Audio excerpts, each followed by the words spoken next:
हम सुंदर कांड की तुमको भक्तों कथा सुनाते हैं, पावन कथा सुनाते हैं। हनुमान जी सिया सुधी जब लेने आते हैं, हम कथा सुनाते हैं। हम सुंदर कांड की तुमको भक्तों कथा सुनाते हैं, पावन कथा सुनाते हैं। हनुमान जी सिया सुधी जब लेने आते हैं, हम कथा सुनाते हैं।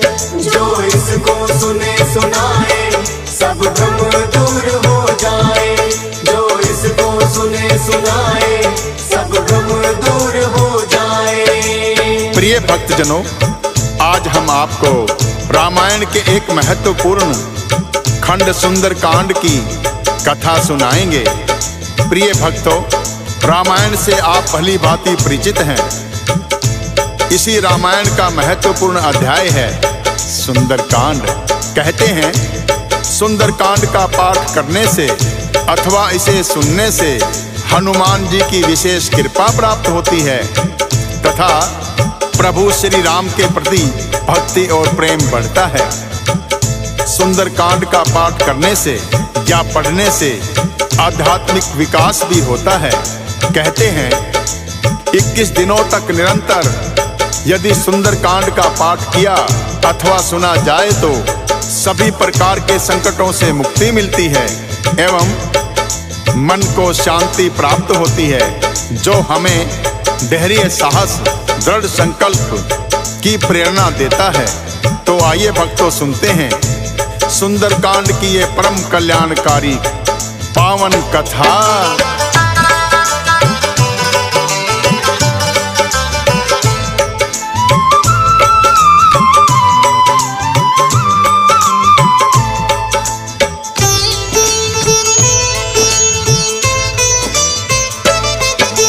माँ सीता को ले गया रावण, जटायु ने ही बताया। वानर सेना रुक गई सारी जब सागर तट आया। ऐसा योद्धा कौन लांघ कर सागर जो जाए, की है मंत्रणा सबने नाम तो हनुमान का आए। ऋषि श्राप के कारण किंतु बल जो भुलाया था, जामवंत ने याद दिलाया तो याद आया था। कहने लगे हैं श्री राम के हनुमान तुम जाओ, क्या रावण की कैद में सीता जाकर पता लगाओ। सुनकर वो आदेश प्रभु का शीश झुकाते हैं, पावन कथा सुनाते हैं। हनुमान जी सिया सुधी जब लेने आते हैं, हम कथा सुनाते हैं। जो इसको सुने सुनाए सब भ्रम दूर हो जाए, जो इसको सुने सुनाए सब भ्रम दूर हो जाए। प्रिय भक्तजनों, जामवंत जी के याद कराने पर हनुमान जी को अपना बल याद आया तो प्रभु श्री राम ने उनसे कहा कि हे हनुमान, इन योद्धाओं में तुम ही हो जो इस 100 योजन के सागर को लांघ कर जाने की क्षमता रखते हो। अतः तुम शीघ्र ही लंका में जाकर पता करो कि दुष्ट रावण ने माता सीता को किस स्थान पर बंदी बनाकर रखा है। तब राम प्रभु ने अपनी मुद्रिका हनुमान जी को दे दी और कहा कि मेरी ये मुद्रिका सीता को दिखा देना, ताकि उन्हें विश्वास हो जाए कि तुम मेरे ही दूत हो। श्री राम का आदेश पाकर हनुमान जी तत्काल ही सागर को लांघकर लंका में जाने के लिए तत्पर हो गए। फिर वो जामवंत जी से कहने लगे कि हे जामवंत जी, आपने मुझे मेरा बल याद दिलाकर अपने प्रभु की सेवा करने के लिए चुनकर कृतार्थ किया है। आप कंदमूल फल खाकर मेरी राह देखना, जब तक मैं माँ सीता की सूचना लेकर नहीं आता।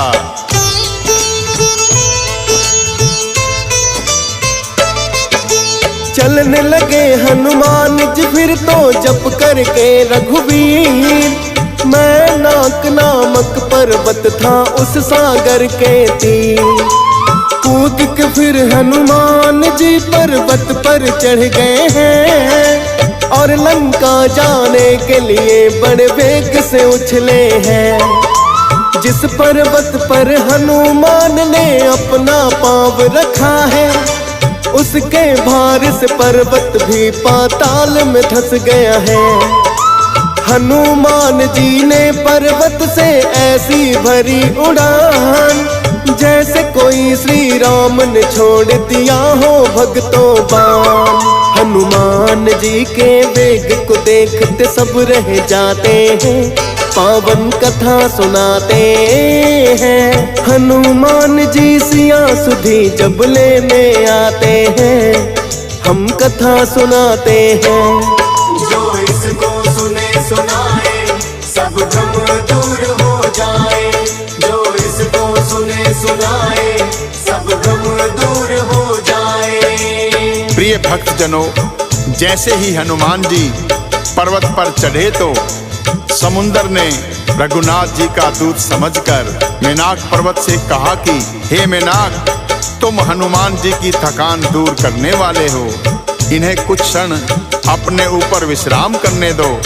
मेनाक पर्वत ने जब हनुमान जी को विश्राम करने के लिए कहा तो हनुमान जी मेनाक पर्वत से कहने लगे कि हे मेनाक, श्री राम जी के काज किए बिना भला मुझे विश्राम कहाँ।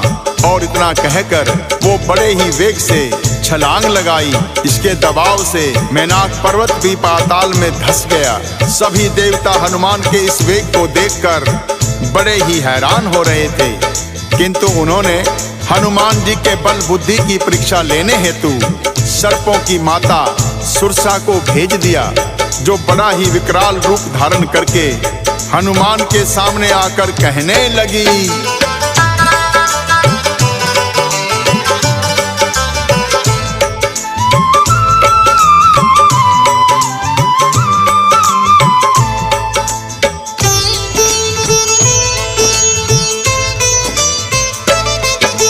लगता है कि देवों ने आज भोजन मुझे दिया है, भक्षण करूंगी आज तेरा क्या अंतिम इच्छा है।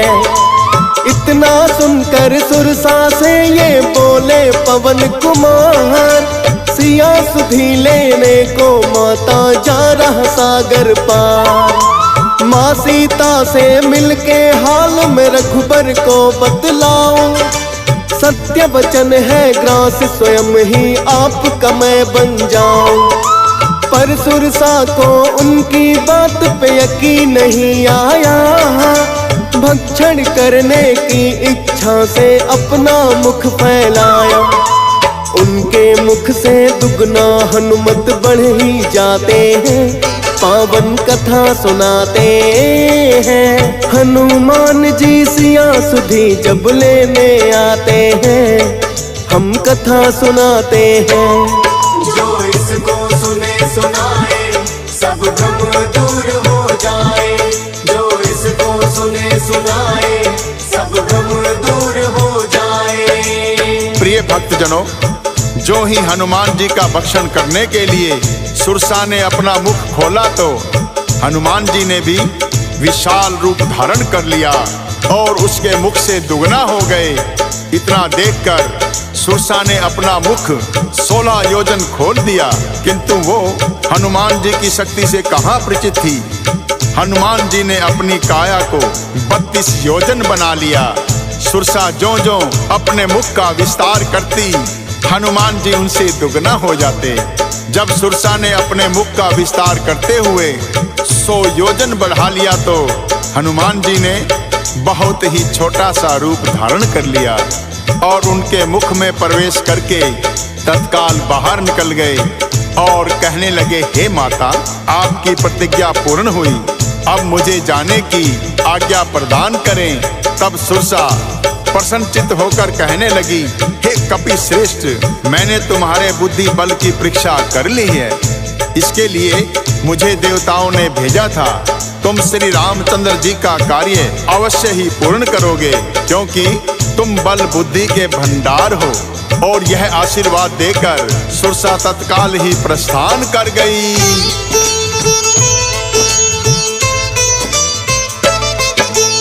हनुमान जी चल दिए हैं आगे की ओर तत्काल।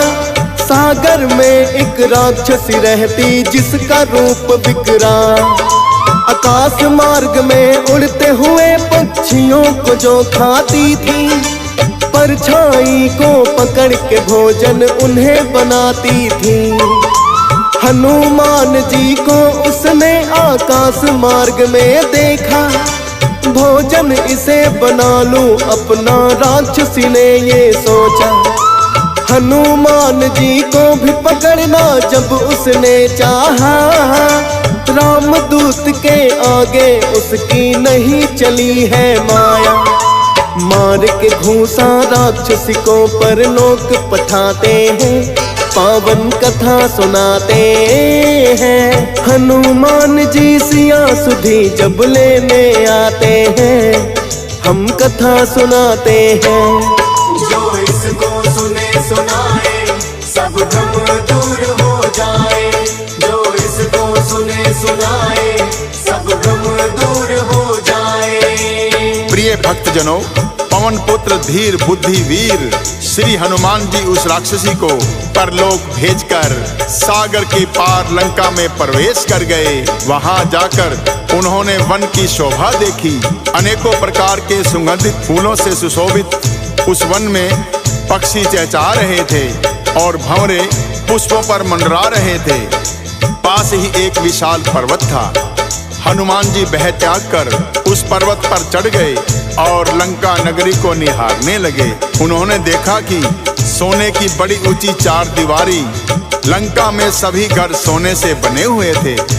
चौराहे, बाजार, मार्ग और गलियां अत्यंत ही सुंदर दिखाई पड़ती हैं, जहां अनेक रूपों के राक्षसों के दल उनकी बलवान सेना सहित विहार कर रहे हैं। अत्यंत ही बलशाली शरीर वाले अनेकों राक्षस सब ओर से लंका नगरी की सुरक्षा में तैनात हैं। हनुमान जी ने सोचा कि ऐसी सुरक्षा को किस प्रकार भेदा जा सकता है।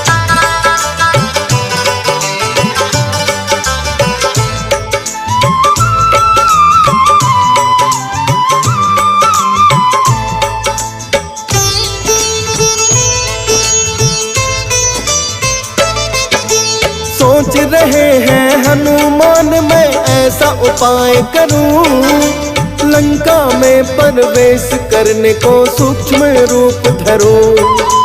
हनुमान जी अपने मन में कर रहे यही विचार, प्रवेश करूंगा रात्रि में जब हो जाए अंधकार। हनुमान ने सूक्ष्म रूप तो बड़ा अपना है बनाया, लंका में प्रवेश उन्होंने करना है चाहा। लंकिनी नाम की राक्षसी ने पर उनको देख लिया, बोली निरादर करके मेरा तुम हो चले कहाँ। पड़ी निगाह लंकिनी की वो जान न पाते हैं, पावन कथा सुनाते हैं। हनुमान जी सिया सुधी जब लेने आते हैं, हम कथा सुनाते हैं। जो इसको सुने सुनाए सब भ्रम दूर हो जाए। जो इसको सुने सुनाए सब भ्रम दूर हो जाए। प्रिय भक्तजनों, हनुमान जी को देखते ही लंकनी क्रोधित होकर कहने लगी, हे मूर्ख, तूने मेरा भेद नहीं जाना। जितने भी चोर हैं वो सब मेरा आहार बनते हैं। इतना कहकर लंकनी जो ही हनुमान जी की ओर बढ़ी, पवन पुत्र ने उस पर गदा से एक प्रहार किया।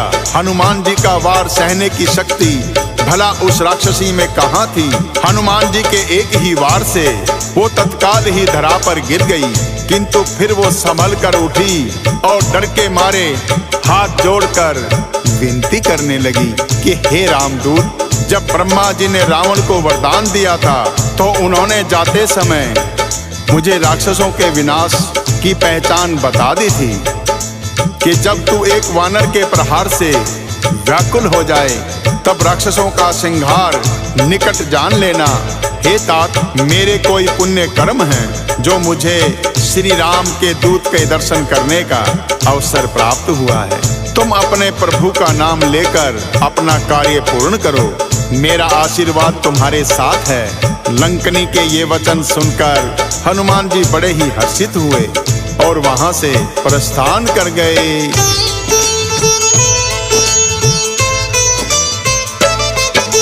लंका के प्रत्येक महल का निरीक्षण जब है किया, हनुमान जी को माँ सीता नहीं दिखी है वहाँ। फिर एक सुंदर महल बड़ा ही दिया दिखाई है, जिसकी शोभा शब्दों में जाती नहीं गाई है। अनेकों ही तुलसी के पौधे महल में लगे हुए हैं, दीवारों पर श्री राम के शस्त्र भी छपे हुए हैं। हनुमान जी सोच रहे अपने मन ही मन है, इन राक्षसों के कुल में जाने कौन यहाँ सज्जन है। सुनकर आहट तभी विभीषण जाग ही जाते हैं, पावन कथा सुनाते हैं। हनुमान जी सिया सुधी जब लेने आते हैं, हम कथा सुनाते हैं। जो इसको सुने सुनाए सब भ्रम दूर हो जाए, जो इसको सुने सुनाए सब भ्रम दूर हो जाए। प्रिय भक्तजनों, विभीषण जी हनुमान जी के पास आए और उन्होंने राम नाम का उच्चारण किया। लंका नगरी में किसी दैत्य के मुख से राम नाम का उच्चारण सुनकर हनुमान जी का हृदय प्रसन्न हुआ। हनुमान जी पूछने लगे कि आप कौन हैं, जो दैत्य कुल में जन्म लेने पर भी मेरे प्रभु श्री राम की भक्ति करते हैं। तब विभीषण ने अपना परिचय देते हुए कहा कि हे कपि श्रेष्ठ, मैं रावण का छोटा भाई विभीषण हूँ। यहाँ दैत्यों में मैं ऐसे रह रहा हूँ जैसे दांतों के बीच जिह्वा रहती है, किंतु मुझ पर श्री राम की असीम कृपा हुई जो मुझे आपके दर्शन हो गए। हनुमान जी कहने लगे, मैं तो अपने प्रभु का एक छोटा सा सेवक हूँ, धन्य तो मैं हो गया आपके दर्शन पाकर। इस प्रकार दोनों राम भक्तों ने प्रभु की लीलाओं का गुणगान किया। फिर हनुमान जी पूछने लगे, मैं माता सीता के दर्शन करना चाहता हूँ, कृपा करके मुझे उनके निवास स्थान का पता दीजिए। तो विभीषण ने हनुमान जी को अशोक वाटिका का पता बता दिया।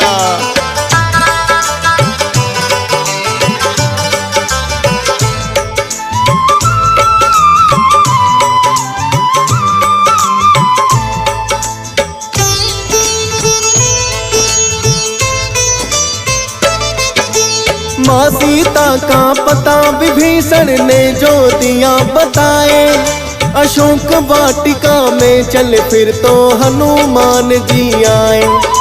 देख सके ना कोई ऐसा सूक्ष्म रूप है बनाया, मन ही मन प्रणाम किया और माँ को शीश झुकाया। माँ सीता का देखा गया ना हनुमान से हाल, फीका पड़ गया चेहरा उनका और उलझे हैं बाल। त्रिजटा राक्षसी जैसी अनेकों लगा सख्त पहरा, हाल देखिए माता का आघात लगा गहरा। और इतने में ही रावण सज धज कर आते हैं, पावन कथा सुनाते हैं। हनुमान जी सिया सुधी जब लेने आते हैं, हम कथा सुनाते हैं। जो इसको सुने सुनाए सब भ्रम दूर हो जाए, जो इसको सुने सुनाए सब भ्रम दूर हो जाए। प्रिय भक्तजनों, दुष्ट रावण ने आकर माता सीता को बहुत प्रकार से समझाया और शाम दाम दंड भेद भी दिखाया और कहने लगा कि हे सीते, मैं मंदोदरी सहित सभी रानियों को तुम्हारी दासी बना दूंगा, तुम एक बार मेरी आंखों में देखो तो सही। प्रिय भक्तों, माता सीता रावण के वचन सुनकर अपने प्रभु श्री राम का स्मरण करते हुए तिनके की आड़ से पर्दा करके बोली कि हे पापी, तू छल से मुझे हर लाया। अरे निर्लज्ज, तुम्हें तनिक भी लाज नहीं आई। तू मुझे पटरानी बनाने का क्या लालच देगा? मेरे प्रभु श्री राम सूर्य के समान हैं, उनके सामने तू जुगनू भी नहीं। माँ सीता के कठोर वचन सुनकर रावण ने क्रोधित होकर अपनी तलवार निकाली और कहने लग गया, तुम मेरे बल से अभी परिचित नहीं हो। तुम्हारा सर अभी धड़ से अलग कर सकता हूँ। अपने बल का स्वयं गुणगान करते हुए रावण सीता की ओर बढ़ा तो रानी मंदोदरी ने उन्हें नीति के विरुद्ध कहकर रोक दिया। तब रावण ने सभी दासियों से कहा, सीता को सभी प्रकार से भय दिखाकर उसे मनाओ। यदि महीने भर में ये मेरा कहा ना माने तो मैं इसका सर धड़ से अलग कर दूंगा। इतना कहकर क्रोध की अग्नि में जलता हुआ रावण वापस लौट गया।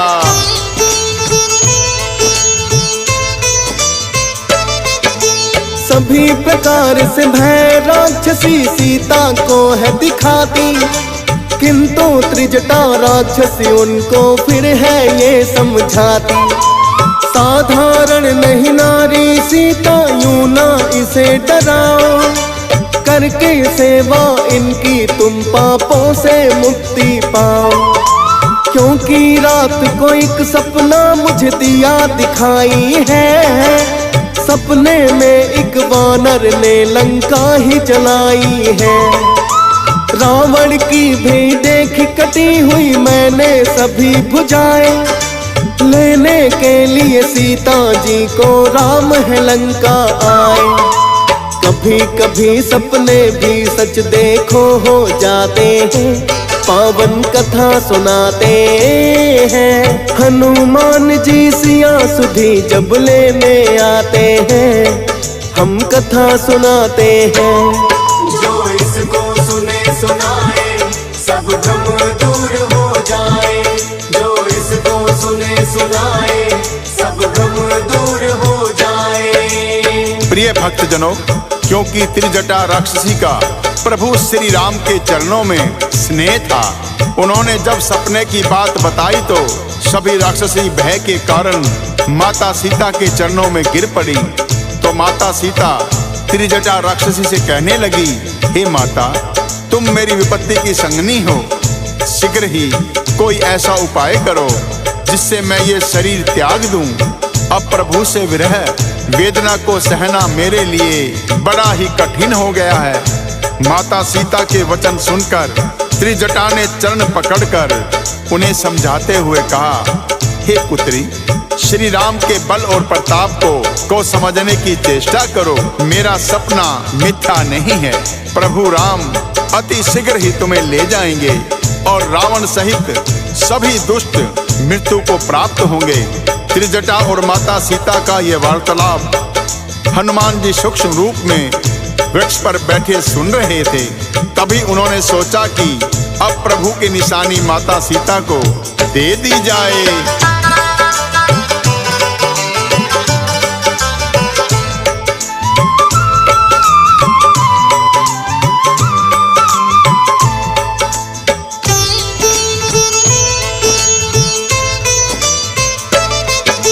श्री राम की मुंदरी उन्होंने नीचे गिराई है। देख निशानी प्रभु की माता बड़ी हर्षाई है।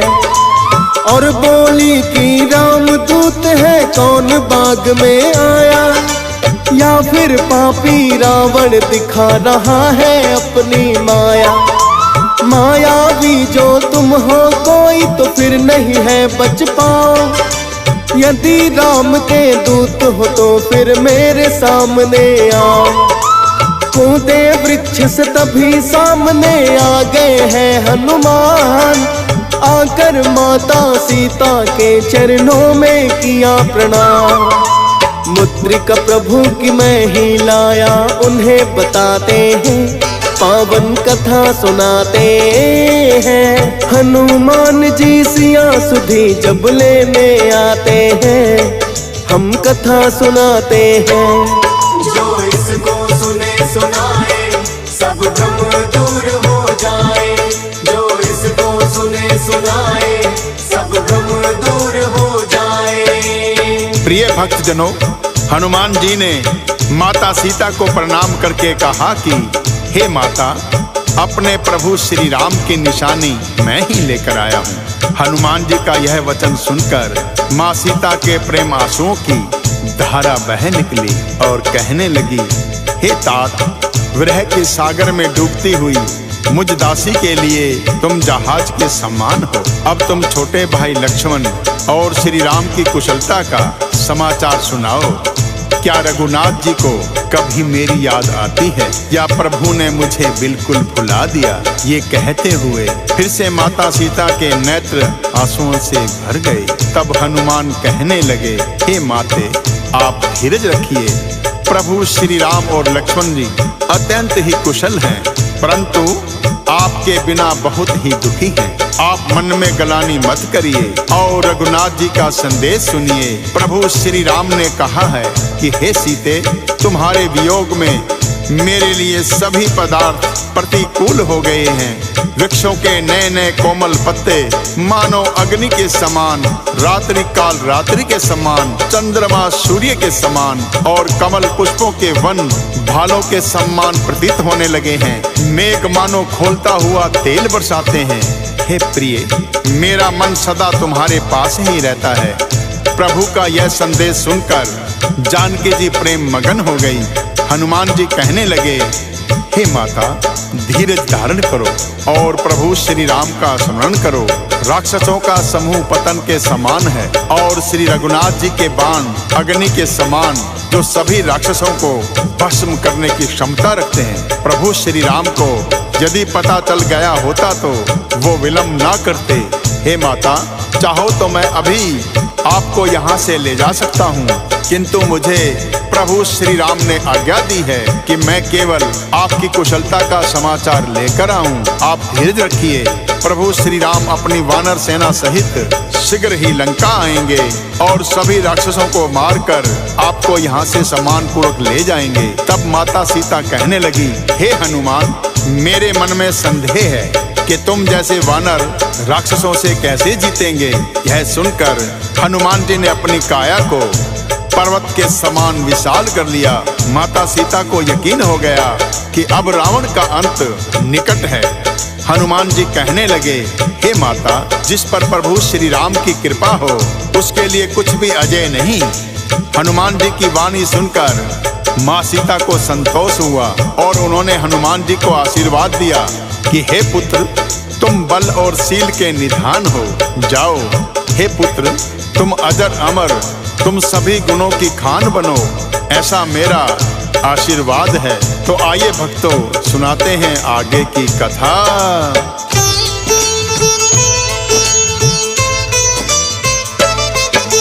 माँ सीता ने हनुमान को आशीर्वाद दिया। कहने लगी, हनुमान, आपने मुझे कृतार्थ किया। आपका आशीर्वाद है माता बड़ा अमोघ अछूत। फल खाने की इच्छा है अब मुझे लगी है भूख। यदि आपकी आज्ञा हो तो माता फल खाऊंगा। मीठे फलों को खाकर अपनी भूख मिटाऊंगा। माँ सीता ने आज्ञा दे दी हनुमत को तत्काल। चढ़े उछल कर वो तो वृक्ष पर जहाँ लगे फल्ला। ताजा फलों को भर के पेट हनुमान जी खाते हैं। पावन कथा सुनाते हैं। हनुमान जी सिया सुधी जब लेने आते हैं, हम कथा सुनाते हैं। जो इसको सुने सुनाए सब भ्रम दूर हो जाए। जो इसको सुने सुनाए सब भ्रम दूर हो जाए। प्रिय भक्त जनों, इस प्रकार हनुमान ने चुन चुन कर मीठे मीठे फल खाए और अनेकों पेड़ उखाड़ कर फेंक दिए। वहाँ बहुत से दानव जो वाटिका के रखवाले थे, उनमें से कुछ को मार डाला, कुछ अपने प्राण बचाकर भागे और रावण से जाकर पुकार की कि हे नाथ, एक बड़ा ही उपद्रवी वानर आया है जिसने अशोक वाटिका उजाड़ डाली है। फल खाए और वृक्षों को उखाड़ डाला, रखवालों को मार मार कर गिरा दिया। यह सुनकर रावण ने बहुत से बलशाली राक्षस भेजे। उन्हें देखकर हनुमान जी ने गर्जना की तथा सभी को मार भगाया। तब रावण ने अपने पुत्र अक्षय कुमार को अनेक बलशाली राक्षसों के साथ भेजा, किंतु हनुमान जी के आगे कोई भी नहीं टिक पाया। अक्षय कुमार सहित रावण के अनेक योद्धाओं का वध हनुमान जी ने कर दिया। जब रावण को ज्ञात हुआ कि उस वानर ने अक्षय कुमार का भी वध कर दिया है, उन्होंने अपने बड़े पुत्र मेघनाथ को भेजा और कहा कि ऐसा कौन बलशाली वानर आया है जिसने अक्षय कुमार सहित हमारे अनेक बलशाली योद्धाओं को मार गिराया। तुम शीघ्र ही उसे जाकर पकड़ कर लाओ, हम स्वयं उसे मृत्यु दंड देंगे। अपने पिता की आज्ञा पाकर मेघनाथ गरजता हुआ अशोक वाटिका की ओर आया। हनुमान जी ने जब देखा कि मेघनाथ उनसे युद्ध करने आया है, तो उन्होंने बहुत ही एक विशाल वृक्ष उखाड़ कर मेघनाथ के ऊपर प्रहार किया। मेघनाथ का रथ तिनके की भांति बिखर गया। क्रोधित होकर मेघनाथ ने भी हनुमान जी पर वार किया, किंतु मेघनाथ का हर वार हनुमान को पुष्प की वर्षा के समान लग रहा था। मेघनाथ ने अनेकों प्रकार की माया रची, किंतु हनुमान जी से जीत ना सके और अंत में उन्होंने ब्रह्मपात हनुमान जी के ऊपर छोड़ दिया। ब्रह्मपास को देखकर हनुमान जी हाथ जोड़कर खड़े हो गए और उन्होंने स्वयं को ब्रह्मपास में बांध लिया। हनुमान जी को ब्रह्मपास में बंदी बनाकर मेघनाथ रावण की सभा में ले आए। हनुमान जी को देखकर रावण दुर्वचन कहता हुआ जोर से हंसा। फिर पुत्र अक्षय कुमार का स्मरण किया तो उनके हृदय में विषाद उत्पन्न हो गया और क्रोधित होकर कहने लगा, अरे वानर, तू कौन है? किसके कहने पर तूने अशोक वाटिका को उजाड़कर मेरे पुत्र का वध कर दिया? तूने किस कारण से राक्षसों को मारा? अरे मूर्ख, क्या तुम्हें अपने प्राण गंवाने का भय नहीं? तब रावण के वचन सुनकर तब हनुमान जी बिना भयभीत होकर कहने लगे,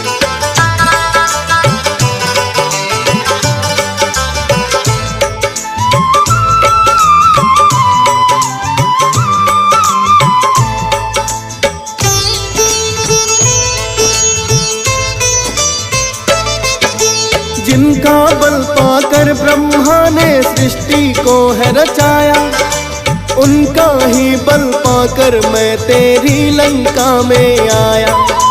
जो देवों के रक्षक है दुष्टों का करे संहार, उनके आशीर्वाद से कर दिया मैंने सागर पार। है वो चराचर जगत के स्वामी प्रभु मेरे श्री राम, तेरे पुत्र का वध किया मैंने लेकर उनका नाम। चोरी और छल करके क्यों खुद पर इतराए हो, जिनकी प्रिय पत्नी का हरण तुम करके लाए हो। क्षमा मांग कर वापस दे दो, उसे समझाते हैं, पावन कथा सुनाते हैं। हनुमान जी सिया सुधी जब लेने आते हैं, हम कथा सुनाते हैं। जो इसको सुने सुनाए सब भ्रम दूर हो जाए। जो इसको सुने सुनाए सब भ्रम दूर हो जाए। प्रिय भक्तजनों, हनुमान जी ने रावण को समझाते हुए कहा कि हे रावण, अब भी समय है, तुम प्रभु श्री राम के चरण कमल को हृदय में धारण करो और लंका पर अचल राज करो। ऋषि पुलत्स्य जी का यश निर्मल चंद्रमा के समान है। तुम उस चंद्रमा पर कलंक मत बनो और माता सीता को सकुशल वापस लौटाकर प्रभु से क्षमा मांग लो। मेरे प्रभु दया निधान हैं और वो अभी भी तुम्हारे इस कृत्य को भूलकर तुम्हें प्राण दान दे सकते हैं। हे रावण, तुम अपना अभिमान त्याग प्रभु की शरण में जाओ, इसी में तुम्हारी और समस्त राक्षस कुल की भलाई है।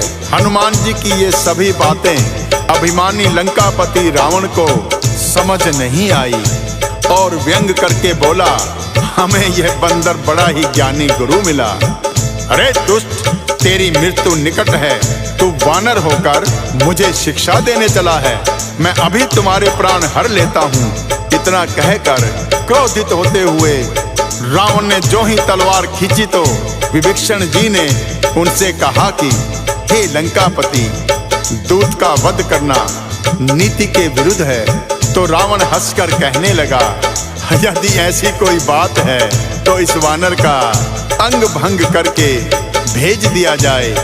वानर को अपनी पूंछ से बड़ा ही लगाव होता है, अतः तेल में कपड़ा भिगोकर इसकी पूंछ में लपेटकर आग लगा दो। जब ये वानर बिना पूंछ के अपने स्वामी के पास जाएगा तो यह बड़ा ही लज्जित होगा, जिसकी यह इतनी बड़ाई करता है। मैं भी तो उसकी प्रभुता देखूं। रावण का आदेश पाकर अनेकों राक्षस तेल और घी में भिगा हुआ कपड़ा हनुमान जी की पूंछ पर लपेटने लगे।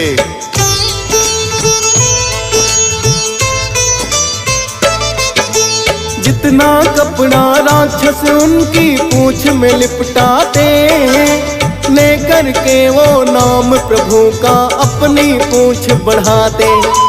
हनुमान जी की शक्ति को रावण ना पहचाना, पूंछ में आग लगाकर चाहता रावण जिसे जलाना। उस हनुमान ने किंतु अपनी शक्ति जब दिखलाई, उड़ गए हैं आकाश में जो ही पूंछ में आग लगाई। एक एक कर लंका के सब घरों को है लगे जलाने, मच गई त्राही त्राही लगे सब चीखने और चिल्लाने। किंतु भक्त विभीषण का घर नहीं जलाते हैं, पावन कथा सुनाते हैं। हनुमान जी सिया सुधी जब लेने आते हैं, हम कथा सुनाते हैं। जो इसको सुने सुनाए सब भ्रम दूर हो जाए। जो इसको सुने सुनाए सब भ्रम दूर हो जाए। प्रिय भक्तजनों, इस प्रकार हनुमान जी ने पल भर में ही लंका नगरी का दहन कर दिया। भक्त विभीषण के घर को छोड़कर सोने की लंका राख का ढेर बन गई। लंका दहन करके हनुमान जी ने सागर में जाकर अपनी पूंछ की आग बुझाई और फिर से सूक्ष्म रूप धारण करके श्री जानकी जी के सामने हाथ जोड़कर जा खड़े हुए। हनुमान जी ने कहा, हे माता, मैंने प्रभु श्री राम की कृपा से रावण की लंका नगरी को दहन कर दिया है। अब मैं आपसे विदा लेने आया हूँ। मुझे आपकी कोई निशानी दे दीजिए, जिसे दिखाकर अपने प्रभु को मैं आपकी कुशलता का समाचार सुना सकूं। हनुमान के वचन सुनकर माता सीता बड़ी ही हर्षित हो उठी और उन्होंने अपनी चूड़ामणि उतारकर हनुमान जी को दे दी और कहा, हे पुत्र, प्रभु श्री राम को मेरा प्रणाम कहना और बताना कि अब मैं और विरह नहीं सह पाऊंगी, अतः मुझे अति शीघ्र यहाँ से ले जाएं। माता सीता को अनेक प्रकार से धीरज बंधाकर हनुमान जी ने वहां से गर्जना करते हुए प्रस्थान किया। पुनः सागर को लांघकर प्रभु श्री राम के शिविर में आ गए। हनुमान जी को सभी वानर देखकर बड़े ही हर्षित हुए। उनके मुख की लालिमा देखकर लग रहा था कि वो प्रभु श्री राम के काज को सफलतापूर्वक संपन्न करके लौटे हैं। सर्वप्रथम आकर सुग्रीव सहित हनुमान जी ने प्रभु श्री राम के चरणों में प्रणाम करते हुए माता सीता की चूड़ामणि उन्हें दे दी।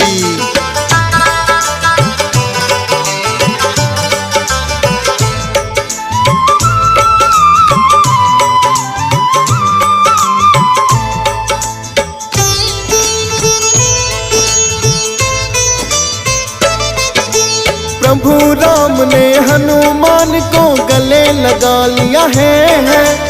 कहने लगे कि तुमने मुझ पर बड़ा उपकार किया है और न कोई सेवक होगा मेरा तेरे समान। फूले नहीं समाए इतना सुनकर के हनुमान। कहने लगे हैं प्रभु आपका ही सब है परताप। मैं तो आपके चरणों का एक छोटा सा हूँ दास। माँ सीता के दुख को देख के पर्वत भी डोले। शीघ्र चलो अब लंका नगरी हनुमान बोले।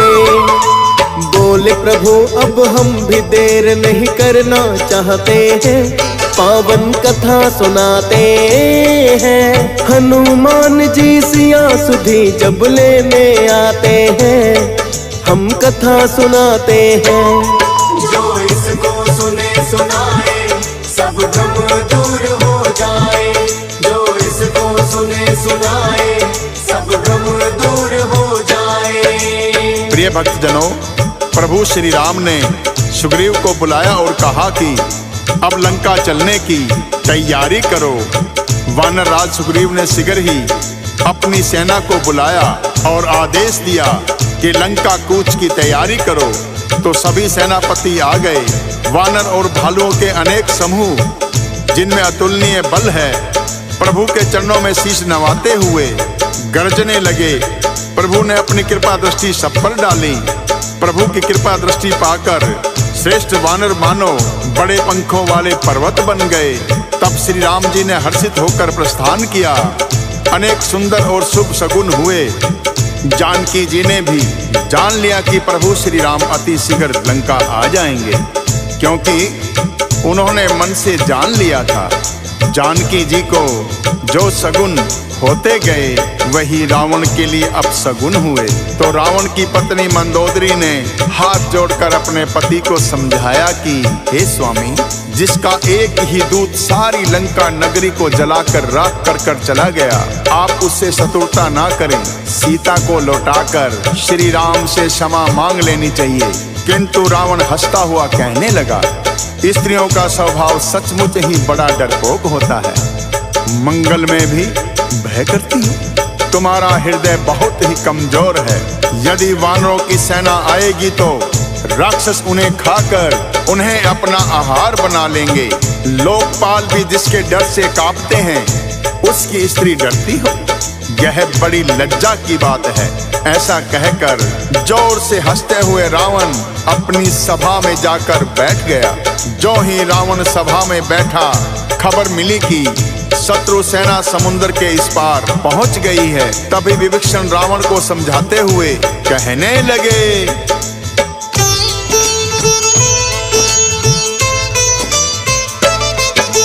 अब भी समय है विनती मेरी, आप करो स्वीकार। काम क्रोध मद लोभ मोह तो होते नरक के द्वार।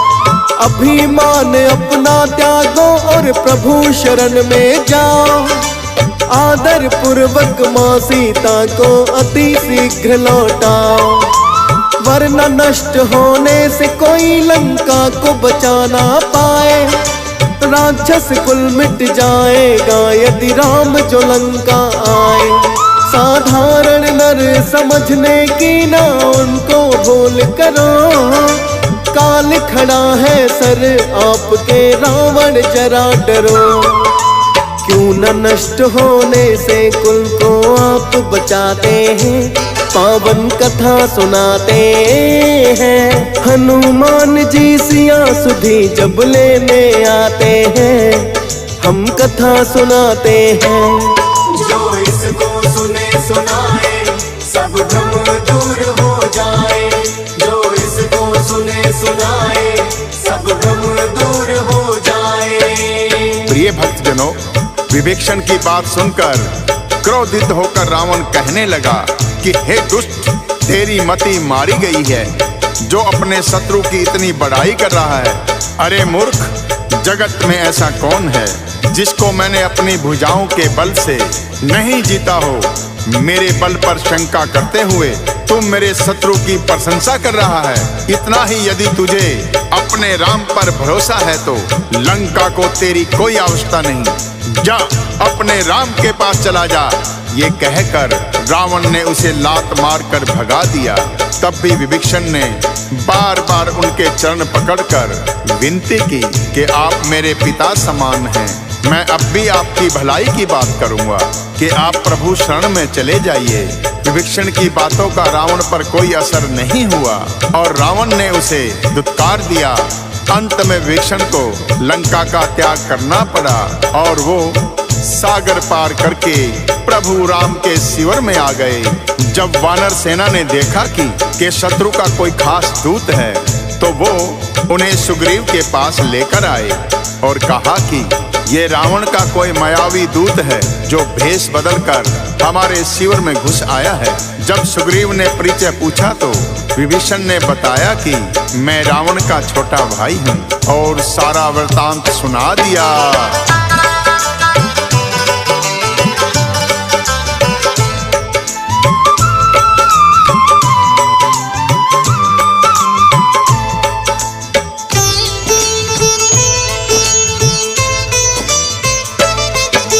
प्रभु राम को फिर सुग्रीव ने है संदेश सुनाया, छोटा भाई रावण का है आपकी शरण में आया।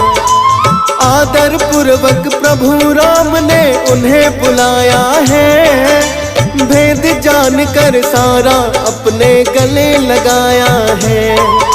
कृपा राम की पाई विभीषण बड़े प्रसन्न हुए हैं, कहने लगे कि आज तो मेरे भाग्य ही धन्य हुए। शरणागत के रक्षक होते हैं भक्तों सदा राम, प्रभु ने दिया विभीषण को फिर लंकापति है नाम। करके राज तिलक वो मुकुट भी उन्हें पहनाते हैं, पावन कथा सुनाते हैं। हनुमान जी सिया सुधी जब लेने आते हैं, हम कथा सुनाते हैं। जो इसको सुने सुनाए सब भ्रम दूर हो जाए, जो इसको सुने सुनाए सब भ्रम दूर हो जाए। प्रिय भक्तजनों, प्रभु श्री राम का प्रेम पाकर विभीषण कहने लगे कि हे प्रभु, मेरा बड़ा ही सौभाग्य है जो मैंने आपके दर्शन पा लिए, मेरा जीवन धन्य हो गया। विभीषण की बात सुनकर प्रभु राम कहने लगे, हे विभीषण, आपके अंदर कोई अवगुण नहीं है, आप मेरी शरण में आए हो। मेरी शरण में आने वाले ब्रह्म हत्यारे का भी मैं कल्याण करता हूँ। आज से तुम लंकापति भक्त विभीषण के नाम से ही पुकारे जाओगे। तब प्रभु श्री राम कहने लगे कि हे वानर राज सुग्रीव और लंकापति विभीषण, सुनो, इस गहरे समुद्र को किस प्रकार पार किया जाए। तो विभीषण कहने लगे, हे रघुनाथ, यद्यपि आपका एक ही बाण करोड़ों समुद्रों को सोखने वाला है, तथापि यह उचित होगा कि समुद्र से प्रार्थना की जाए। हे प्रभु, समुद्र आपके कुल में बड़े पूर्वज हैं, वे विचार करके अवश्य कोई उपाय बताएंगे जिससे हमारी सेना बिना ही रुकावट के लंका में प्रवेश कर जाएगी। प्रभु राम ने कहा, उचित है, मैं सागर से विनती करता हूँ कि वानर सेना सहित मुझे लंका प्रवेश करने का उपाय बताए। और प्रभु राम आसन लगाकर सागर के किनारे बैठ गए और उनसे प्रार्थना करने लगे कि हे सागर, हमें लंका की ओर जाने की अनुमति दें।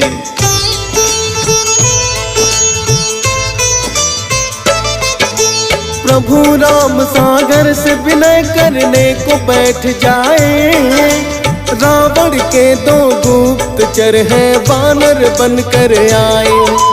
किंतु वानर सेना ने उनको पहचान लिया, लगे पकड़कर उन्हें मारने ऐसा दंड दिया। अंग भंग करने को उनके हो गए सब तैयार, दोनों गुप्तचर हाथ जोड़कर करने लगे पुकार। अपने राजा के आदेश से हम तो यहाँ आए, अंग भंग जो करे हमारे राम कसम लग जाए। राम कसम जो दे दी सब पीछे हट जाते हैं, पावन कथा सुनाते हैं। हनुमान जी सिया सुधी जब लेने आते हैं, हम कथा सुनाते हैं। जो इसको सुने सुनाए सब भ्रम दूर हो जाए, जो इसको सुने सुनाए सब भ्रम दूर हो जाए। प्रिय भक्तजनों, रावण के गुप्तचरों को पकड़कर सब वानर उन्हें लक्ष्मण के पास ले आते हैं। तब लक्ष्मण उन दोनों गुप्तचरों को कहते हैं, तुमने हमारी वानर सेना का बल देख लिया होगा। यदि तुमने इन्हें प्रभु की कसम ना दी होती तो तुम कटे हुए नाक कान लेकर लंका में जाते। जाओ, हमारी ओर से रावण को यह पत्रिका दे देना, जिसमें लक्ष्मण ने रावण के लिए अंतिम चेतावनी लिखी थी कि अब भी समय है, अपने भ्राता विभीषण की भांति प्रभु की शरण में आ जाओ और सीता माता को सकुशल लौटाकर प्रभु से क्षमा याचना करो, वरना तुम्हारा काल निश्चित है। पत्रिका लेकर दोनों गुप्तचर लंका लौट गए तो रावण ने पूछा कि हे सुख, कहो क्या समाचार है। तो शुक नामक गुप्तचर रावण से कहा, हे दशानन, क्रोध त्याग कर हमारी बात सुनो। यद्यपि श्री राम के बाणों में इतना बल है, उनका एक बाण ही करोड़ों सागरों को सुखा सकता है, किंतु उनकी सरलता ऐसी है कि वो सागर से अपने और वानर सेना के लिए रास्ता मांग रहे हैं। और उनकी वानर सेना के बल का वर्णन तो हम सहस्त्र मुख से भी नहीं कर सकते। जिस हनुमान ने सारी लंका नगरी को दहन कर दिया, उससे कई गुना बल उनके अनेक योद्धाओं में है। हमने अपने कानों से सुना और आंखों से देखा है। हनुमान जैसे बलशाली वानर श्री राम की सेना में बहुत हैं। अकेले वानर राज सुग्रीव बड़े ही बलशाली हैं। इसलिए हे नाथ, श्री राम से युद्ध का विचार त्याग कर और उनकी शरण में जाकर क्षमा याचना करें। उनकी बात सुनकर रावण जोर से हंसा और कहने लगा, यदि राम और उनकी सेना में इतना बल होता तो किसी भिक्षु की भांति सागर से याचना करने की क्या आवश्यकता थी। तुम व्यर्थ ही भयभीत होकर उन वनवासी की प्रशंसा कर रहे हो। या तो वो लंका में प्रवेश ही नहीं कर सकते, यदि आ भी गए तो हमारे वीर योद्धाओं के हाथों काल को ही प्राप्त होंगे। अभिमानी रावण को किसी की बात समझ नहीं आ रही थी।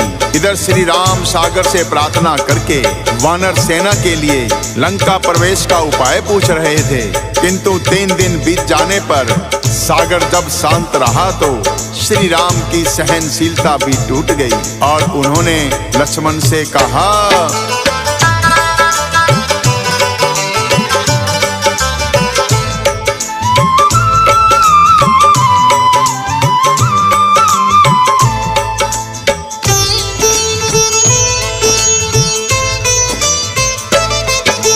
धनुष बाण है लक्ष्मण मेरा, लेकर तुम आओ।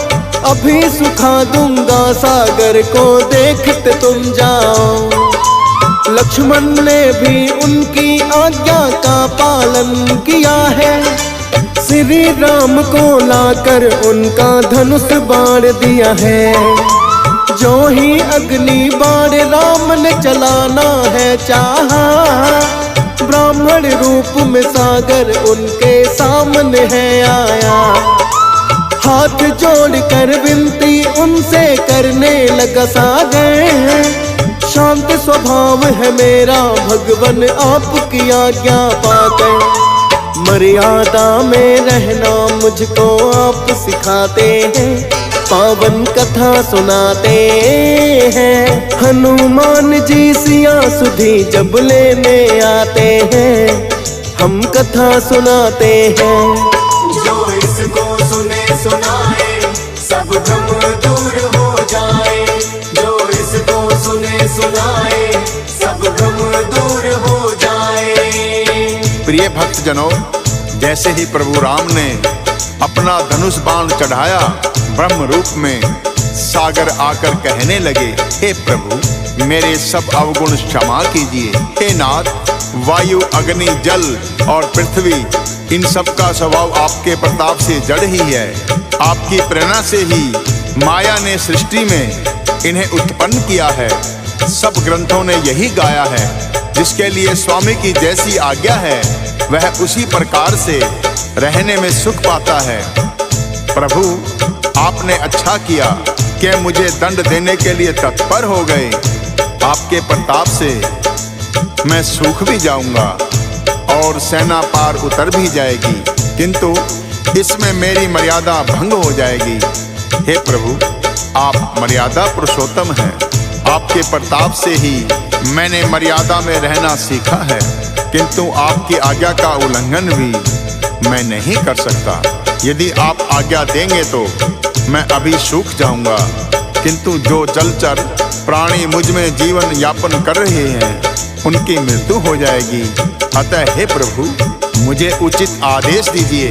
सागर के विनय पूर्वक वचन सुनकर प्रभु श्री राम उनसे कहने लगे, हे सिंधुराज, कृपा करके हमें कोई ऐसा उपाय बताओ जिससे वानरों सहित मेरी सेना पार उतर जाए। प्रभु की विनती सुनकर सागर उनसे कहने लगे,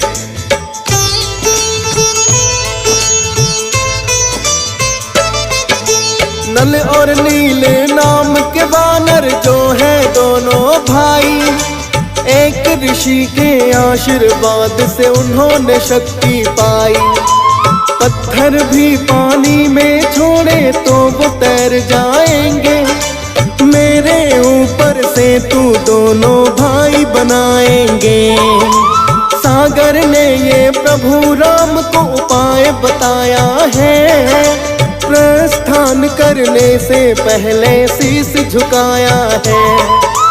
सिंधु पार करने का उपाय प्रभु ने जान लिया, और सुग्रीव को उन्होंने है फिर तो आदेश दिया। फिर तो दोनों भाइयों को प्रभु राम बुलाते हैं, पावन कथा सुनाते हैं। हनुमान जी सिया सुधी जब लेने आते हैं, हम कथा सुनाते हैं।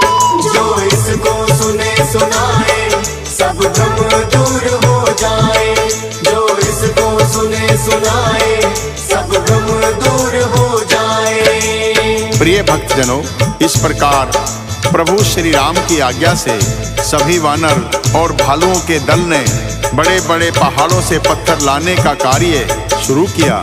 हनुमान जी उन पर प्रभु श्री राम का नाम लिखते रहे और नल नील दोनों भाइयों ने राम सेतु का निर्माण शुरू कर दिया। प्रिय भक्तजनों, सुंदरकांड का समापन यही होता है, जो कि रामायण का एक बड़ा ही महत्वपूर्ण खंड है। प्रिय भक्तों, कहते हैं सुंदरकांड का पाठ घर में करवाने और करने से श्री राम और हनुमान जी दोनों की विशेष कृपा प्राप्त होती है। और यदि पाठ ना भी करवाया जाए, केवल श्रद्धा पूर्वक सुनने पर भी प्रभु श्री राम और हनुमान अपने भक्तों पर बहुत कृपा करते हैं। अतः भक्तों, सुंदरकांड पाठ की महत्वपूर्ण घटनाएं हमने एक छोटी सी कथा के माध्यम से आपको सुनाने का प्रयत्न किया है। इसमें यदि कोई त्रुटि रह गई हो तो हम क्षमा प्रार्थी हैं। प्रिय भक्तजनों, तो एक बार प्रेम से बोलिए, सियावर रामचंद्र की जय।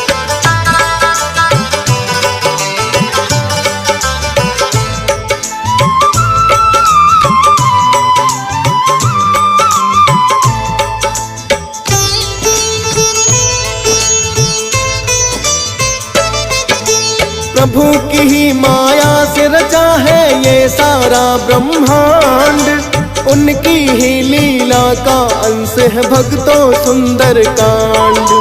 राम भक्त हनुमान की लीलाओं का जिसमें वर्णन, सिया राम के त्याग और तप के भी है जिसमें दर्शन।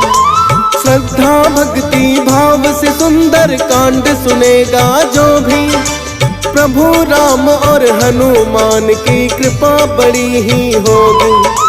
हंस राज रलहन इस कथा को श्रवण जो करता है, असीम कृपा है प्रभु की हम पर ऐसा लगता है। डीएस पाल और फौजी सुरेश भी प्रभु को ध्याते हैं, पावन कथा सुनाते हैं। हनुमान जी सिया सुधी जब लेने आते हैं, हम कथा सुनाते हैं। जो इसको सुने सुनाए सब भ्रम दूर हो जाए, जो इसको सुने सुनाए